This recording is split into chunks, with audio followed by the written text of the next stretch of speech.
গণতন্ত্রের কথা বলে আপনারা গণতন্ত্রের উল্টা দিকে যাত্রা শুরু করবেন, নির্বাচনের কথা বলে নির্বাচন নিয়ে ধোঁয়াশা সৃষ্টি করবেন, এটা কি গণতন্ত্রের জন্য শুভ? এটা কি গণ অভ্যুত্থানের প্রত্যাশা ছিল? এটা কি গণ অভ্যুত্থানের জন আকাঙ্ক্ষা ছিল?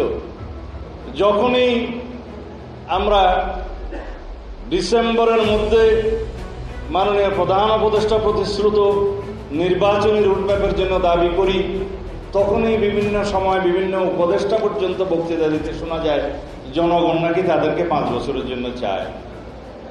ইতি স্বরাষ্ট্র উপদেষ্টা কয়দিন আগে বোধহয় দেখেছেন, মাননীয় স্বরাষ্ট্র উপদেষ্টার তো পদত্যাগ চেয়ে আমরা বহু কমেন্ট দেখেছি, সেটা উনি দেখেন নাই।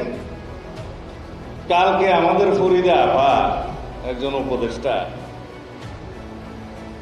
আমার সাথে খুবই ভালো সম্পর্ক, আমি সেজন্য সমালোচনা কম করতে চাই,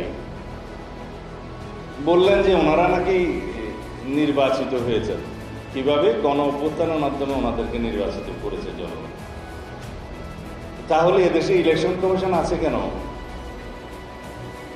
যদি রাস্তার গণ অভ্যুত্থানের মধ্য দিয়ে সরকার পরিবর্তন হয়, সেটা অবশ্যই এই দেশের মানুষের কামনা, কিন্তু একটি নির্বাচিত সরকারের বিকল্প তো আপনারা হতে পারেন না। আপনারা অবশ্যই অনির্বাচিত, সেটা প্রতিদিনই আপনাকে স্মরণ করিয়ে দেওয়া হবে।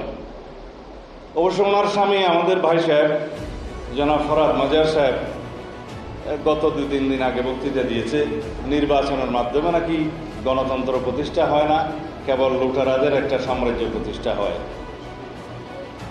কি আর বলবো, যে নির্বাচনের জন্য, যে ভোটাধিকারের জন্য, যে গণতান্ত্রিক অধিকার ফিরে পাওয়ার জন্য, যে সাংবিধানিক অধিকার ফিরে পাওয়ার জন্য এদেশের হাজার মানুষ শহীদ হলেন, গণ অভ্যুত্থান হলো, ফেসিবাদের পতন হলো, সেই নির্বাচন, সেই ভোটাধিকারকে আপনারা অস্বীকার করছেন।